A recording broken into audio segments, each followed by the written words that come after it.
Welcome back to Two Sport Bros, where the only thing keeping us from recording episodes is our insane work schedules. Yes, and trying to Yeah. process all the crazy stuff that's going on. It has been a crazy start to the season. Definitely one of the most exciting starts to the season. Like, if you look at across baseball, and you can see there are very few teams that you can say are truly out of it at the moment. Yeah. Like the Kansas City Royals are leading the AL Central. You have the Red Sox on top in the East. We'll get to the Dodgers, the NL West, and the Dodgers and Wait, Padres. when did the Giants take over first place? Where have I been? Yeah, that's what I'm saying. That the only teams you can really say are out of it are the Pittsburgh Pirates and the Colorado Rockies. Those are the really Where did only the that two. happen? The Dodgers are on a 3-7 slot. Wow, where have I Yeah. been? Yeah, no, you've been that the Astros are on a Well, fell the off. A's had like a 13-game win streak. Yeah, they started off like 1-7, and then they're like, you know what, we're gonna do a lot better. They started 0-7 and then 0-7. won their next 13. Yeah. Yeah. But our topic to start off right now is our surprising AL East basement dweller, which is it is the New York Yankees before the end of today. Technically, they are in a tie right now with the Baltimore Orioles. Mm-hmm. But 12-14 start is not exactly what Brian Cashman and Aaron Boone drew up to start the season. I mean, you can say Luke Voigt wasn't there, and the pitching staff was still like questionable. Most of them coming back from major injuries besides Cole, but like when you throw out a near $300 million payroll, I think you should be a lot better than 12-14. Yeah, and I will give that they had a really tough schedule to start the season. Now they started against the Blue Jays, who we know are a very good team. Mm-hmm. Then they had a series against Baltimore, which they performed as expected, winning 2 out of 3. Then they faced the Rays, then the Blue Jays again, then the Rays. They didn't face the Rays. They faced their daddy. Yeah, well, that's what I'm saying. The Yankees can be forgiven for being terrible by facing games that wasn't exactly in their favor. Right now the schedule has turned a little more favorable with. Yeah, they won 3 out of 4 in Cleveland, split in Atlanta. They unfortunately split the Orioles, which is partly some managerial faults, but they. Yeah. But yeah, you're not facing the Dodgers or the Brewers as your stuff. Now it might get a little tough the next couple weeks with the Astros, the Nationals, and the Rays again. Yeah. But then they face the Orioles, the Rangers. The White Sox are good, but they've always had the White Sox number. Yeah. Yeah. The schedule, and then finally they don't face the Red Sox until June, which. The Red Sox, they got off to that torrid start. They had a very easy schedule to start the season, I feel. Yeah, so, well, didn't they get swept by Baltimore to begin with? Yeah, but then they won 9 in a row after that, so that balanced out, including a sweep of the aforementioned Orioles. But I can't give everything that's gone on to their hard schedule out the get-go. That the lineup has looked very flat a lot in these games. Well, it doesn't help that everyone's been shuffling in and out of that lineup. Like, there's no consistency. Well, it doesn't help that Aaron Judge tweaks his swing in every couple weeks or so. Yeah. Luke Voigt, who has been out, they said there's word he could be back as early as May 11th. Oh, that's when I get my second shot. Yay! But the bigger problem is how the balance is. The only left-handed hitters on the roster at the moment are the Aaron Hicks, who can't hit out of a paper bag at the moment. Mike Ford, which I love the guy, but he should not be a regular. And Rougned Odor. We had to get Rougned Odor off the scrap heap again to see if we can get a left-handed hitter. Mike Tauchman's been traded to the Giants. Jay Bruce retired after scuffling the whole year. But it is all right-handed hitters who have long swings and hit the ball hard, plus DJ LeMahieu. Yeah. Who's probably the only good look. But it's something, and I was afraid this would happen. The Yankees lineup misses Didi Gregorius. They miss that left-handed bat that gives pitchers a different look.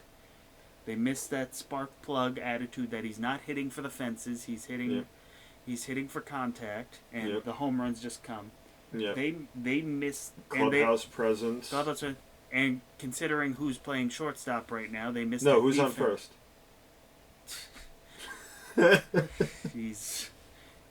You can tell we haven't done this in a while, just by how much we're bantering. But yeah, they miss that defense. They miss everything about him. I feel. And I think it was a huge mistake. I mean, people said the metrics were he wasn't doing well. I mean, I'm not sure even what his stats are. He was hurt half of 2019. Yeah. Remember, he was recovering from. He was recovering from Tommy John surgery. So he wasn't going to be 100% Didi Gregorius anyway. Yeah, and he still even did really well. Like the average would have come up, but like that would have translated to like 30 home runs and like 85 RBIs or something that year. He's pulling up his stats now. Yeah. He's hitting 250 now, 2 home runs, 14 RBIs. Yeah, but he just got put on the COVID-related injured list. But last year he hit 284. Or sorry, we were talking about 2019. He hit 238. He had 61 RBIs in 82 games. So that you double that. I mean, that's 120 RBIs, 16 home runs. That becomes 30 home runs. Yeah. I mean, the average would have come up. I don't think he would have hit as many home runs and as many RBIs, but he's definitely still had the potential. Then even last year in 60 games, he hit 284 with 40 RBIs and 10 home runs. I think it's just a matter of time that comes around for him. Yeah, his one knock though has always been on base percentage. He's a career 314 on base percentage. So that 238 average came with a 276 on base percentage, which you know me, I prefer the Nick Swisher types who get on base 100 points more than their batting average. Yeah. So I mean, he doesn't walk that much, which is like a big knock. I mean, he's never struck out a lot either, which is important. The most he's ever had was 85 his first year in New York, but that was also his highest batting average at that point. So that was his like sort of big breakout year, and he also hit. Actually, he only hit 9 home runs that year. The next 3 years, he would really come out of his shell. So he doesn't strike out a lot, but he can hit for pop, and he brings the full package elsewhere. Yeah. Now, this also leads me to a interesting question on how to fix the lineup, which is... We'll get to the pitching a little bit after this, but this is a question I've thought of the last week, that where do you fit in a left-handed bat? And the problem is that you have a lot of unmovable places. You're not moving Stanton. You're not moving LeMahieu. There's no good third baseman on the market next year that are left-handed. Shortstops, all of them are right-handed or are scuffling. You could fit someone in 2 years in the outfield, but that means you're walking away from Aaron Judge, which, as you know, would be apparently rumors are that there was talks with the Angels, but the only way I'd do that is if you got like Shohei Ohtani out of that deal.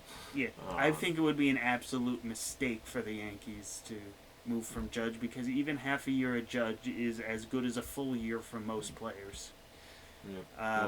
Left field, it depends on what they want to do with Frazier. He's been the batting average isn't there, but then again, that applies to everybody on the Yankees, really. Yeah. But his defense has gotten. He's made some really good diving plays. Oh yeah. So the glove is definitely there. It's definitely shown last year's Gold Glove nomination, which was done by math, nevertheless. So he was the second best right fielder mathematically, apparently, last year. Yeah. This year, the metrics haven't been as kind to begin with, but he also had that tremendous full body play. Yeah. And that was like Angels in the outfield, like, for real. Yeah, but yeah, the catcher market doesn't bring anything inspiring, and there are very few left-handed hitting catchers anyway. So that brings me back to first But I base. still like Kyle though. I think Yeah, he's yeah, pretty no, formidable. Higashio is probably going to be it if with the scuffling that Sanchez is. But that brings me to first base, and I've said in the past that Luke Voigt is I would not want to move him. But I took a look at next year's free agent list. There are two 32-year-old first basemen who are left-handed hitters that are coming on the market. You might hear of these names. You might have heard of them in the past. Anthony Rizzo and Freddie Freeman, the longtime Cubs and Braves first baseman respectively. But can we just say I want to take Anthony Rizzo over Freddie Freeman because Frederick can't hit a 60-mile-an-hour curveball from Rizzo. Well, yeah, Frederick. Yeah, yeah, but yeah, one of them has been a perennial All-Star with the Cubs, and the other just happened to be the reigning MVP from 2020. Who survived the 104 fever. Yeah, 104 fever to hit about 350.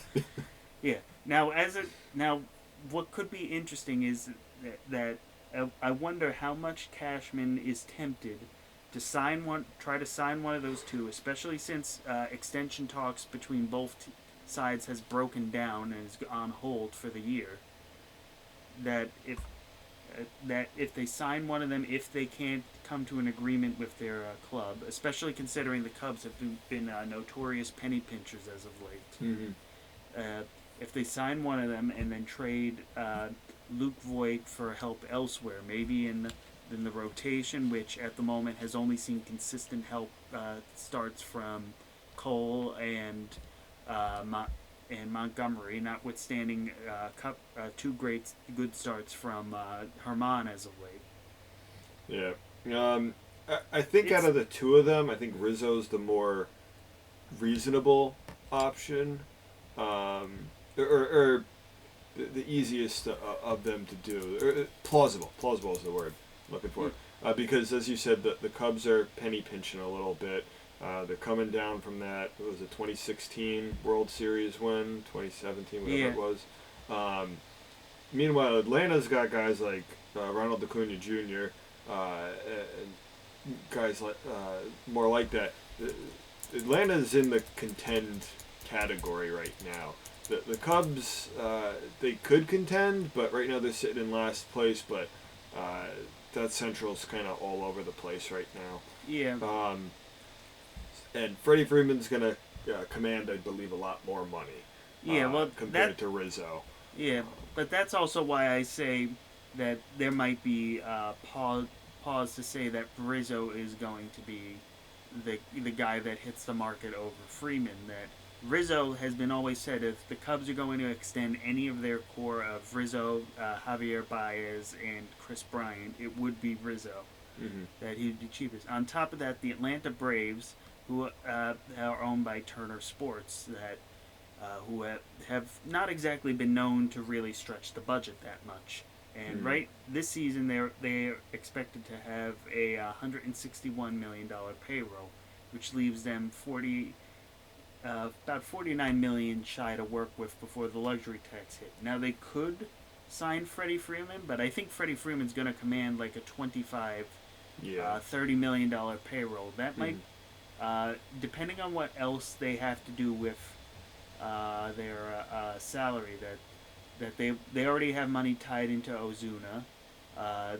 They obviously they've saved money on guys like Ronald Acuna and Dansby Swanson and Ozzie Albies signing early extensions, but they also have to say eventually those extensions are going to run out and they're going to have to start paying guys. Plus that rotation, while it has a ton of promise, has been wrecked by injuries the last 2 years. So they might have to pony up for a durable starting pitcher to help end the chaos.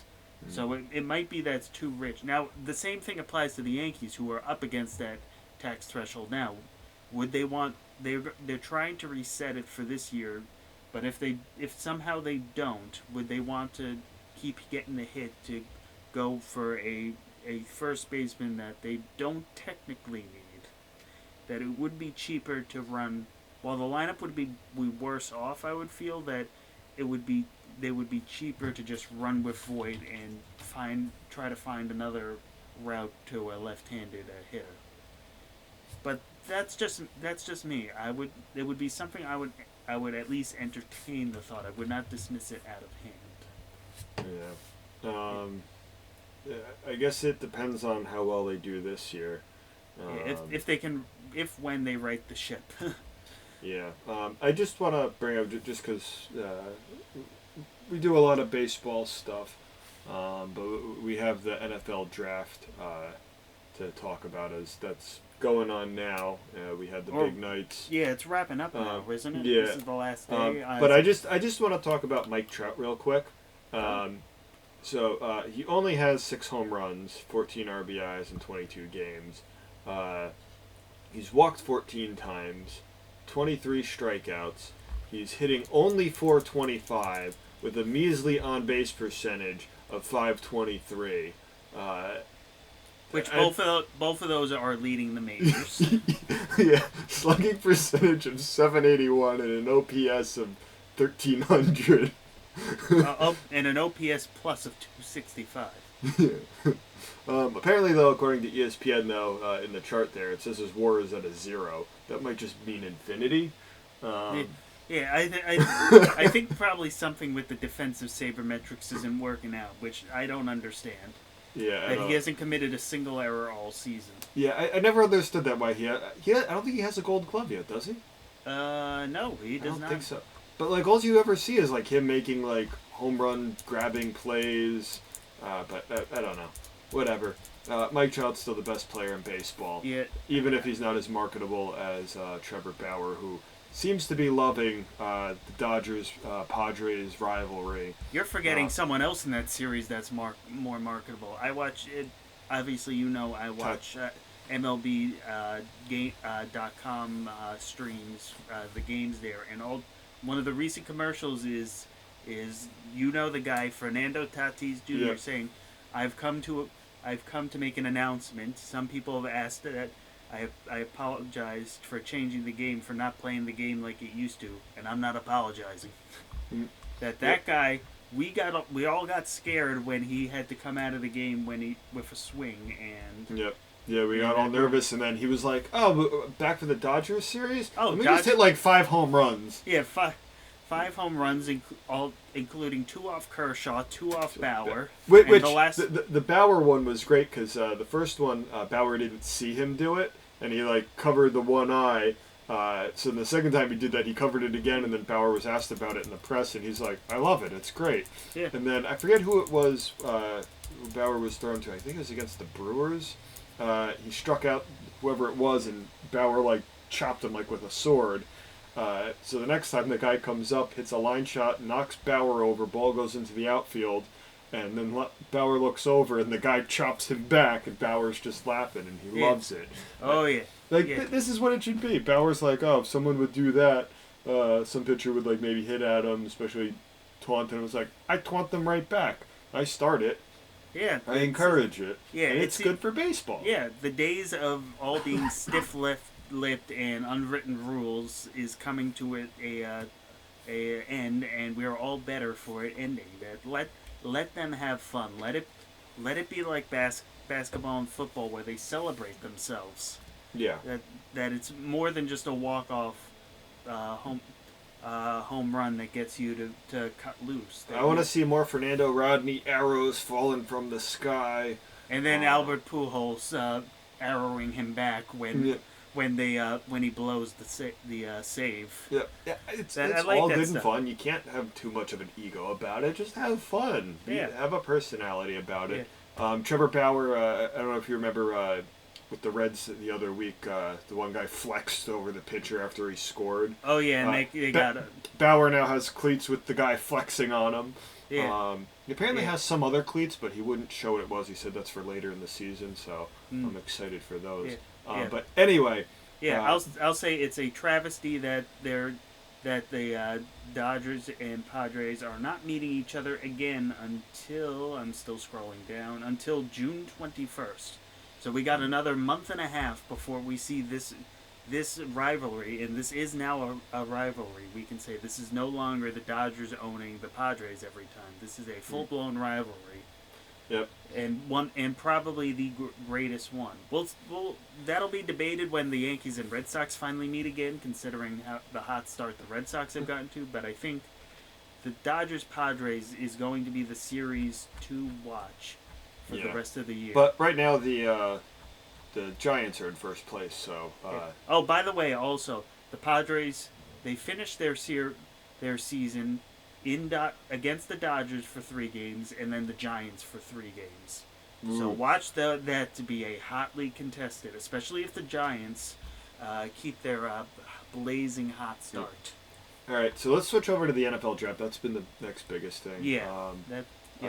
We can talk about the Celtics overcoming a 32-point deficit last night, and Tatum scored 60 points some other time.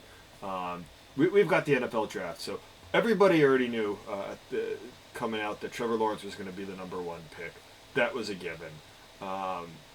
He's just one of those generational talents. People are comparing him to as good as Andrew Luck, Peyton Manning, like just that naturally gifted. Easy consensus number 1. Notice I didn't say Brady because he was 199th pick. Well, that's like Albert Pujols being a 10th rounder. Yeah, so this is like everyone knew Trevor Lawrence was going number 1 overall. It looked like the Jets were going to have him, and the Jets decided to win 2 games, and then the Jaguars ended up taking that number 1 spot. So Lawrence went number 1. Jets had the number 2 pick. No one was really sure what the Jets were exactly going to do. Going into it, Justin Fields was a quarterback that people were talking about.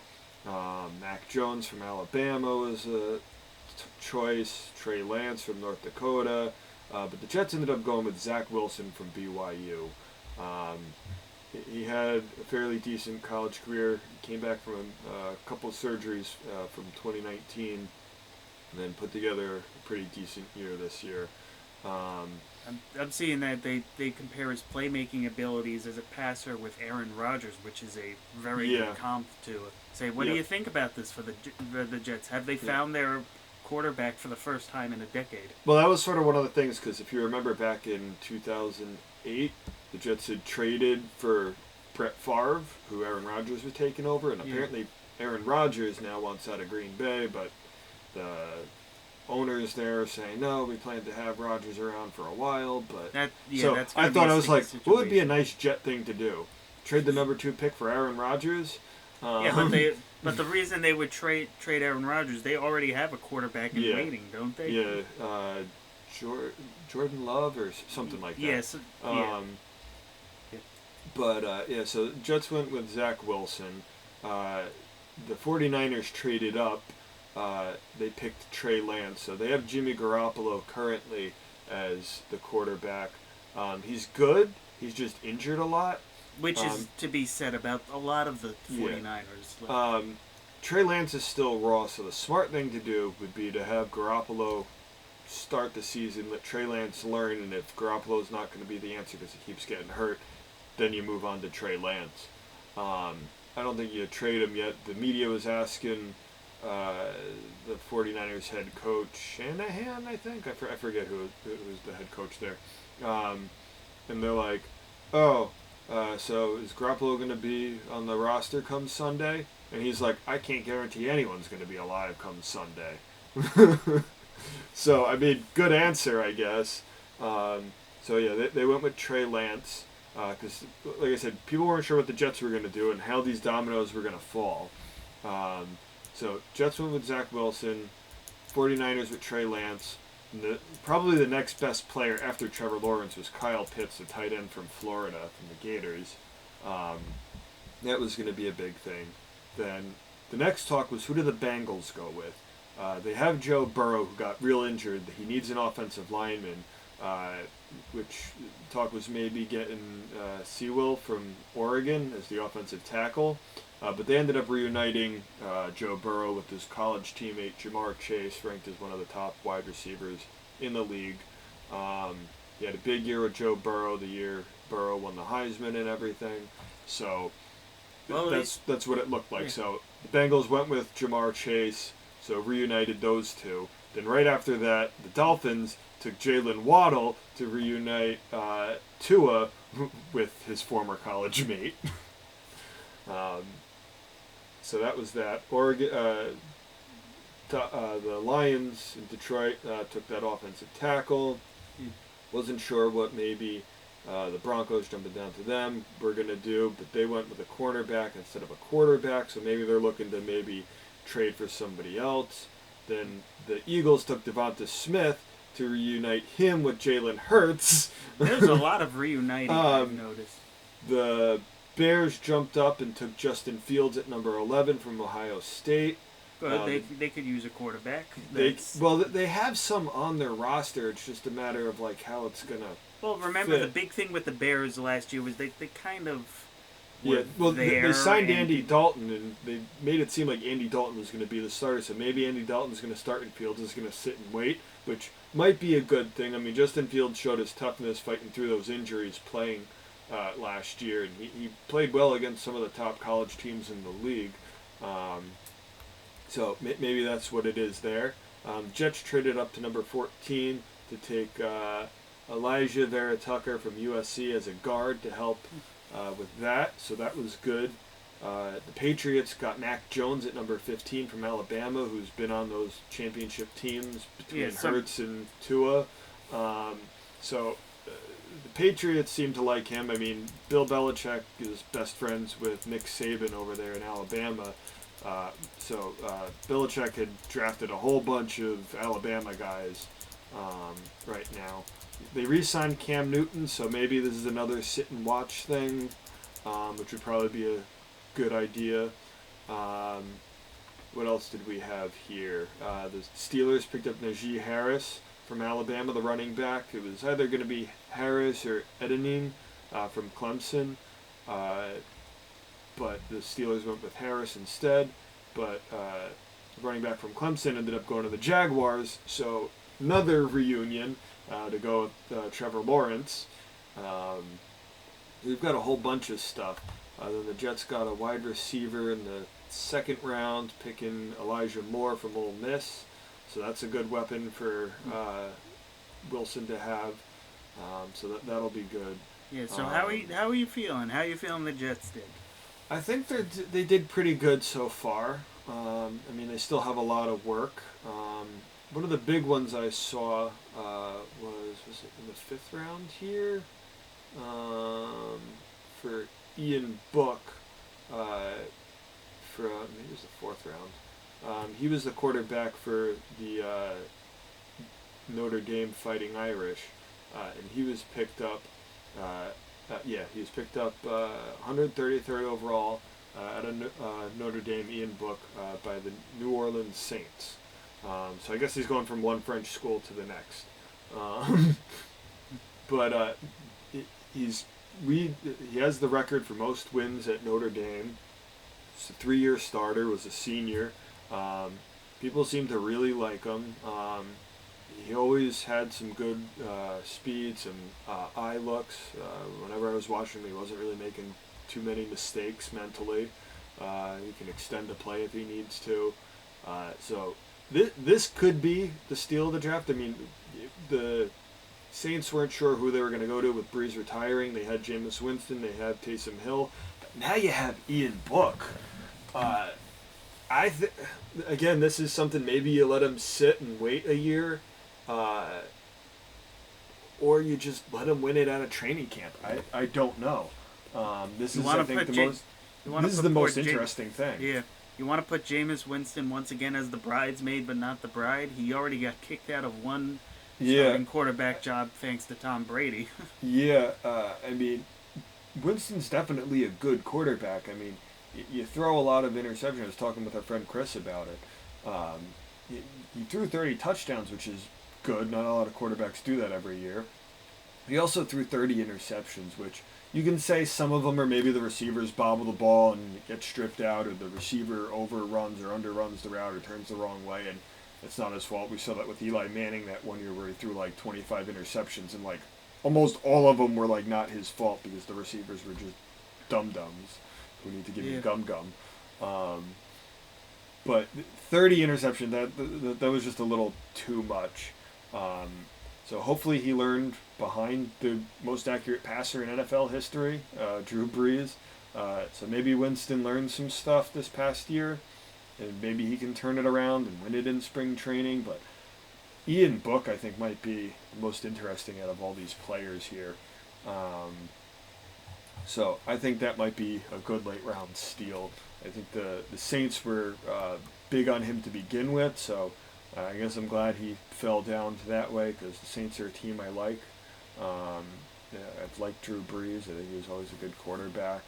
I liked some of the players on the team, Jimmy Graham when he was there, and he went over to the Seahawks for a bit, and he's been bouncing around since. But I think this has been a fairly good draft so far. I think there's a lot of good teams. But the only problem, though, is let's look at the standings here so I can see all the teams.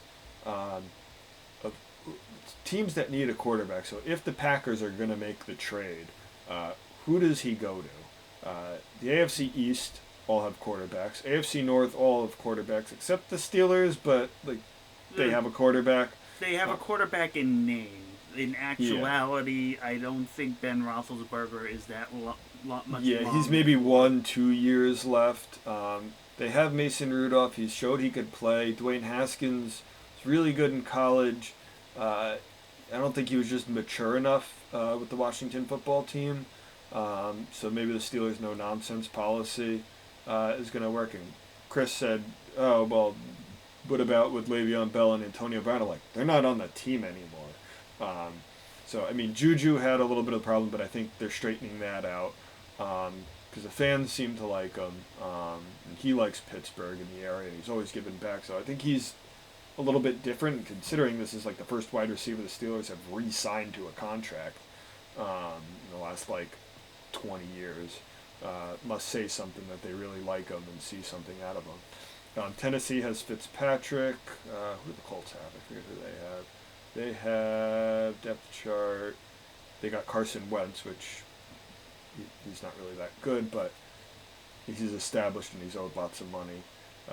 Texans have Watson. Whether he'll play, that's, I guess, still debatable. Jacksonville has their next quarterback for the next 15 years. Chiefs are set. Raiders, maybe.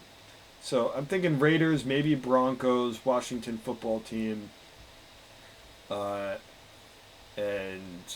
maybe the Vikings. But I don't know if you'd want to trade Rodgers to an in-division rival. So I think you're basically down to the Raiders, Broncos, or Washington for Aaron Rodgers. I think that's what Chris and I agreed upon. Do you see really anything else? Not really. I don't see that terribly much for. Most teams actually surprisingly have quarterbacks. Yeah. I don't think I've seen it with this many definitive stuff in a while. So that's sort of what I see here from the NFL draft. I think you've got some good stuff.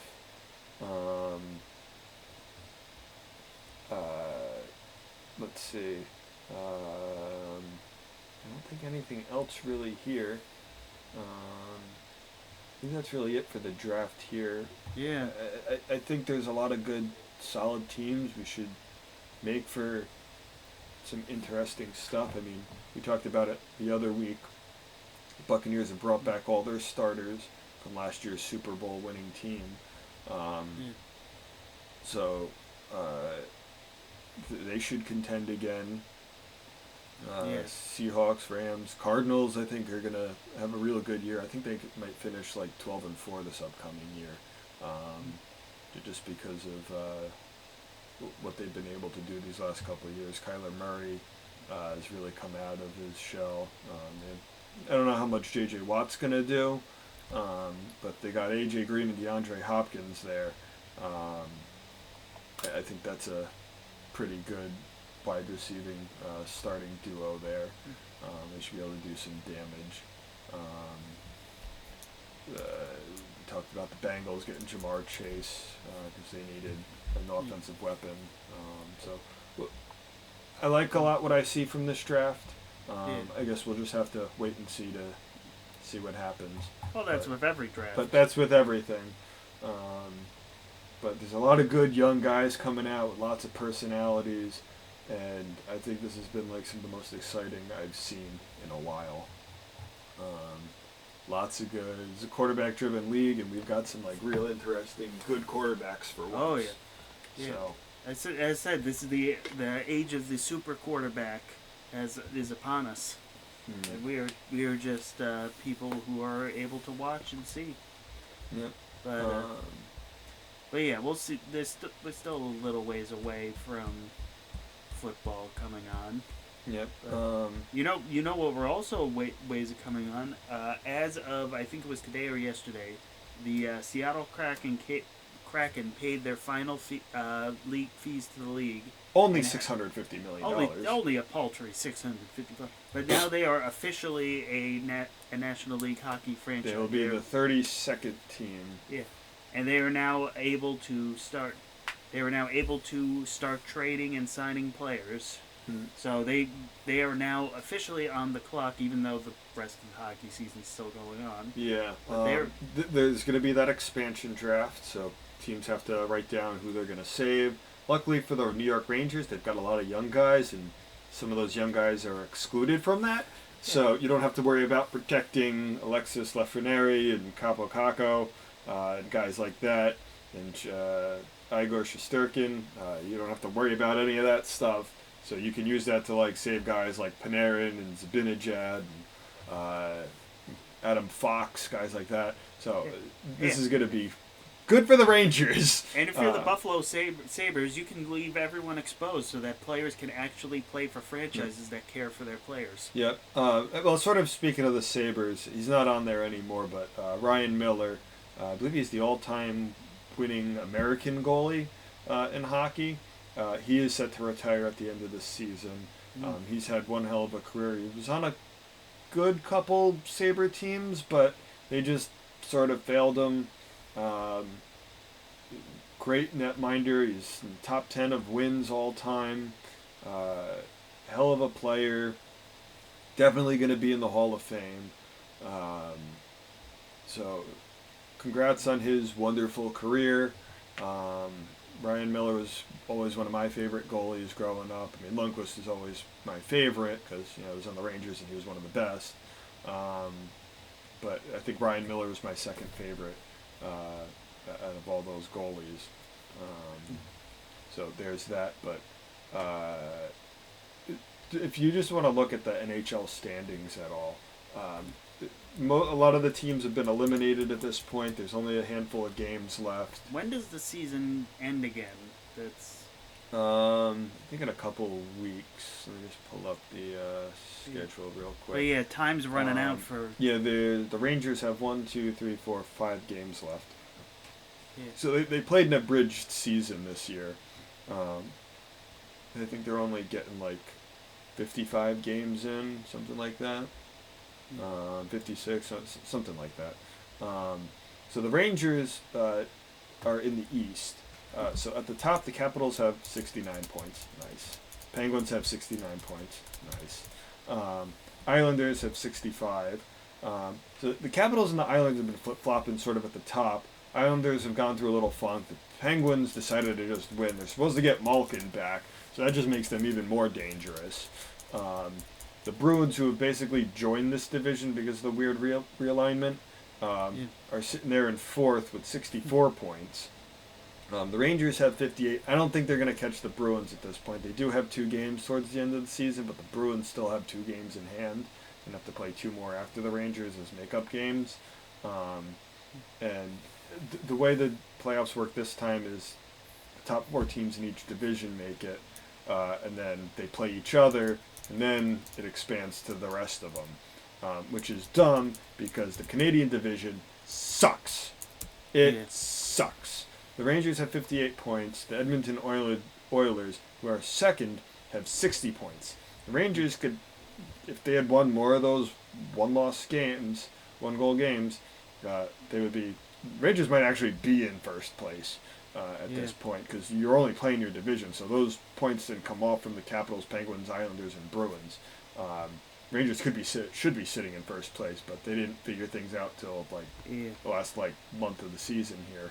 But it's just the experience for these young players to go for next year, especially when other teams lose players. So, go Rangers.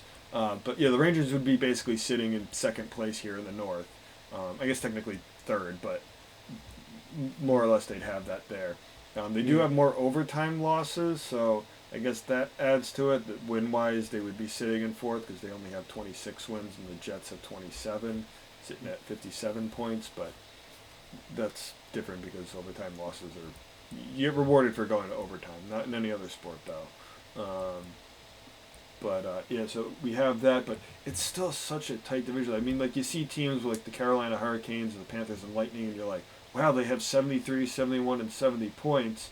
That's the most out of basically anyone except for the Golden Knights with 72 there. Yeah. But the rest of that division is just so terrible.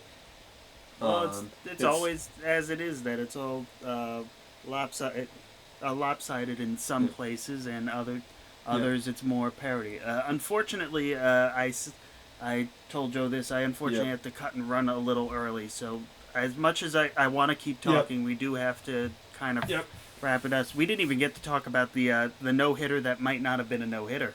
Yeah. Or it isn't, but we'll get to that in future episodes. Joe, it's been a pleasure talking. Hopefully it won't be as long because we've got still so much more to figure out. Yeah. So we will talk to you guys next time. And umpires be better.